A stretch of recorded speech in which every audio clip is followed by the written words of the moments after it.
सतगुरु के उपदेश का लाया एक विचारे, जय सतगुरु मिलते नहीं तो जाते नरक द्वार। नरक द्वार में दूत सब करते खेचा ताने, उनसे कभू ना छूटता फिर फिरता चारों खानी। कबीर चार खानी में भरमता कभू न लगता पारे, सो फेरा सब मिट गया मेरे सतगुरु के उपकारे। अब वो परमात्मा कबीर देव है जिन्होंने पहले ही वेदों वाला ज्ञान अपने सूक्ष्म वेद में सच्चिदानंद घन की वाणी में कबीर वाणी में लिखा था। जब ही सतनाम हृदय धरो भयो पाप को नासे, जैसे चिंगारी अग्नि की भाई पड़े पुराने घासे। कहते हैं जब ही सतनाम जिसको मिल गया हृदय उसके दरिया जागा, जो शरण में रहेगा आखिरी सांस तक और भक्ति करता रहेगा, गुरु मर्यादा में रहेगा, तो फिर उसके सभी संचित और प्रारब्ध कर्मों के पापों को परमात्मा नष्ट कर देता है। अब जैसे अब आपके ऊपर आपत्ति आई हुई है और आप किसी संत के पास जाते हो तो पहले जाते ही आपका जंतर मंत्र अपना जरूर बताओगा, ये कर ले वो कर ले, इतना दान कर दे, 5 कन्या जमा दे, कि तो कीड़ियों को आटा डाल दे, यानी जैसा भी उसके पास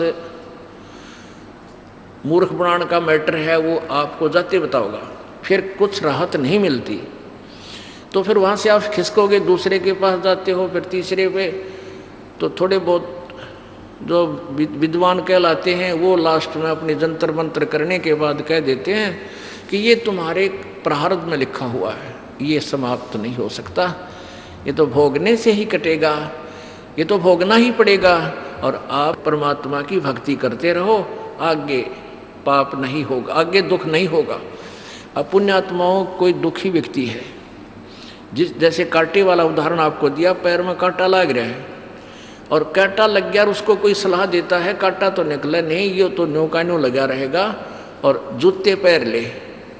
आगे कांटा नहीं लगेगा।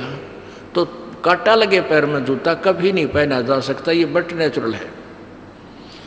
महादुखी प्राणी जब तक उसको राहत नहीं मिलेगी वो भगवान की भक्ति कर ही नहीं सकता, उसकी रुचि ना बने, इंटरेस्ट बने को नहीं। तो बुद्धिमान व्यक्ति क्या करते हैं, पहले कांटा निकालेगा और कांटा निकाल कर फिर कहेगा बेटा राम ये जूता ना निकालिए नहीं तो फिर कांटा लग जाएगा। तो अब ये कांटे यहाँ कबीर जी के सच्चे दरबार में निकलेंगे आपके, और फिर आपको बताया जाएगा ये भक्ति करना और नियम भंग मत करना। नियम भंग करने से वो जूता आपके पैर से निकल जाएगा, परमात्मा का जो सहयोग है वो समाप्त हो जाएगा। तो इस डर से आप कभी भी मर्यादा भंग नहीं करोगे। जो दुखी महादुखी प्राणी है उनके लिए वो दुख वरदान बनेगा, क्योंकि वो इस भय से फिर भक्ति नहीं छोड़ेंगे, नियम नहीं तोड़ेंगे, ये भगवान कहीं फिर वो आपत्ति हमारे ऊपर ना आ जाए। और जो जैसे कुछ पिछले पुण्यकर्मी प्राणी हैं और वो चलो प्रेरित होकर के किसी के सुनने से पुण्यों के प्रभाव से यहाँ सत्संग में आ जाते हैं, नाम भी ले लेते हैं, उन पर पहले ही ऐसी आपत्ति नहीं थी और आगे भी 1-2 वर्ष 3 वर्ष वो सत्संग आते रहते हैं और फिर तो आपत्ति आनी ही नहीं। तो वो कुछ दिनों में ये सोच बैठते हैं कि जैसे यहाँ आते हैं, यहाँ मर्यादा में रहना अति आवश्यक है, यहाँ एक रिहर्सल करनी है परमात्मा से मिलने की। और जब हम परमात्मा के पास जाएंगे तो हम कैसे हमारे विचार हों, कैसी अंदर से निष्कपटता हो जिससे वो हमें स्वीकार करेगा, क्योंकि वो तो अंतर्यामी है। तो गुरु जी को परमात्मा मान के हमने यहाँ रिहर्सल करनी है कि गुरु जी के सामने जब हम जावें कति क्लियर प्योर हेरिटेड होना चाहिए ना तो झूठ कपट मनमा हो, ना कोई बकवाद हो। जैसे आपका कोई मान ले गलती करते हो,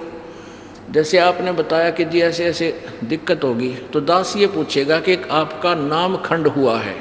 आपने कोई गलती की, यदि आप छुपा जाते हो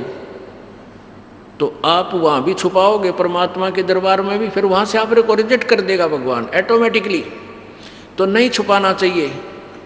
तो कई कहते हैं गुरुजी तो डांट मार देते हैं, देखो ये दास कोई शौक नहीं आपको, यानी ये कहने डांट क्या मार, ये धमकाना पड़ता है भाई, देखो भक्ति करनी है तो ढंग से कर, ना बेसिक मत आया कर, क्यों परमात्मा का सहारा मिला नहीं, फिर आपत्ति आ जाएगी, तेरे घर में हानि होगी। हमारे अन्य श्रद्धालु सोचेंगे ये नाम भी ले रहा था इसके फिर भी दुख हो रहे हैं, तो तू ओरा न भी लेकर डूबेगा, इसलिए यहाँ मत आया करे। और आवे तो भाई आगे बुराई करना मत। तो उसने चाहिए कि अपनी सच्ची बता दे, जी हाँ गलती होगी, उसको तुरंत सहयोग मिलेगा, दोबारा उपदेश दे दिया जाएगा, क्योंकि डिस्कनेक्ट कनेक्शन हो जाने के बाद पावर नहीं आती घर पे, तो कनेक्शन फिर जुड़वाना पड़ेगा आपने। तो यहाँ आए हो, गलती हो भी जाती है, क्योंकि आप एकदम एक नए मार्ग पर चलते हो और पूरा परिवार जो है उसमें किसी दूसरे उस पहले वाले घिसे पिटे मार्ग से चल रहा है, तो हो सकता है वो बाधक भी बन जाते हैं, कुछ मर्यादा भंग कराने की चेष्टा भी हो जाती है। किसी भी कारण से अगर कोई आपका मर्यादा भंग हो जाती है तो तुरंत उसका नाम दोबारा ले और आगे नहीं करनी, फिर बार बार एक हैबिचुअल नहीं बनना इस बात का कि कोई बात ना नाम खंड हो गया फिर नाम ले लेंगे, फिर नहीं चलेगा वो नाम, चाहिए दास दे भी दे तुम्हारे को। जब तक आप चलो एक दो बार तो हो जाए गलती, बार बार नहीं बकवास करनी फिर। तो ऐसे इस दास का यही उद्देश्य, जैसे बच्चा है स्कूल में प्रवेश पा रखा है, तो अध्यापक अब क्या कहते हैं, जैसे जो प्रसंग चला था कि कुछ ऐसे व्यक्ति हैं जिन पर पहले भी आपत्ति नहीं थी, पिछले संस्कार ठीक थे, नाम ले लिया, एक दो वर्ष उन्होंने नाम भी रखा फिर तोड़ दिया, क्योंकि यहाँ आते हैं यहाँ नम्रता चाहिए,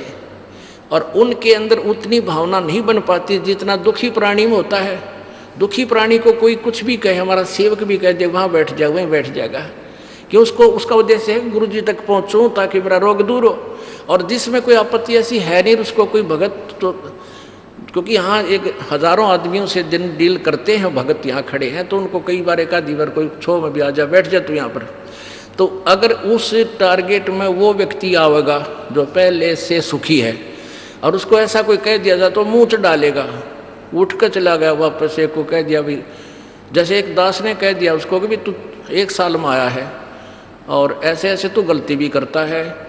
तो संदेशा भिजवा दिया कि कह दो उसको या तो वापस चला जा, नहीं अपनी सुधार करके आओ टाइम पर, तो उठ कर चले गया, छोड़ दिया नाम। अब क्या ऐसे ही एक दो और भी बहुत से नालायक किसी कारण से अपनी और कमजोरियों के कारण वो नाम छोड़कर चले गए, पहले भी सुखी थे। तो उनके साथ क्या होगा, जैसे उनके पहले भी पुण्य अच्छे थे और अब 2-3 वर्ष उन्होंने सत साधना करके और कमाई जोड़ ली और अब नाम छोड़ दिया। अब वो क्या कहते हैं कि कुछ ना दरिया कितना है, हम पहले भी मौज थी, नाम लिए पाछा हमने कोई विशेष लाभ नहीं हुआ और अब भी हम सुखी हैं, 4 साल हो गए नाम छोड़ दिया, अब हमें कोई आपत्ति का सामना नहीं करना पड़ता। खूब शराब भी पीने लग गए, ताश भी खेल रहे हैं वो लोग, और भी बकवाद करें और भक्ति भी कर लेते हैं वो जैसी पहले करते थे। अब उनका क्या होगा कि जैसे पहले पूर्व जन्म के बैटरी भी चार्ज थी और 2-3 वर्ष उनका चार्जर फिर लग गया, वो और थोड़ी सी चार्ज होगी। अब जब तक ये पुण्य उसके 3 वर्ष वाले पुण्य चलेंगे, अब भी नए जो हैं ये बहुत गजब के पुण्य बन गए उसके, तो ये हो सकता है इस जीवन में भी काम दे, आगे एक आध जीवन में और भी दे दें, लेकिन वह आगे चार्जर नहीं है तो वो बैटरी डाउन होएगी, डिस्चार्ज होएगी और एकदम आपत्ति आएगी, इसी जन्म में भी आ सकती है।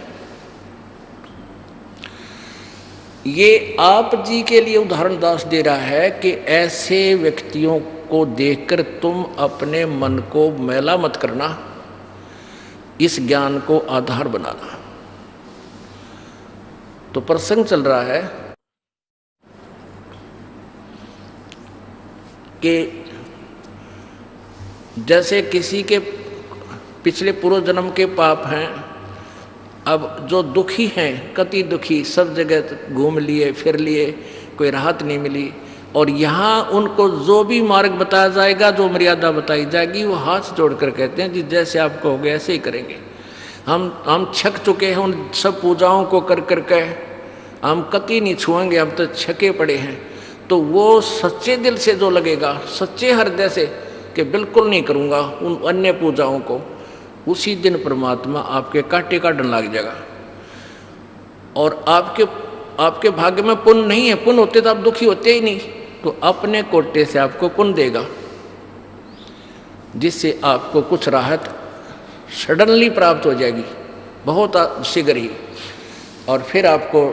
ज्ञान के माध्यम से कहा जाएगा कि ईब अपने पैरों पर खड़ा हो, भक्ति कर,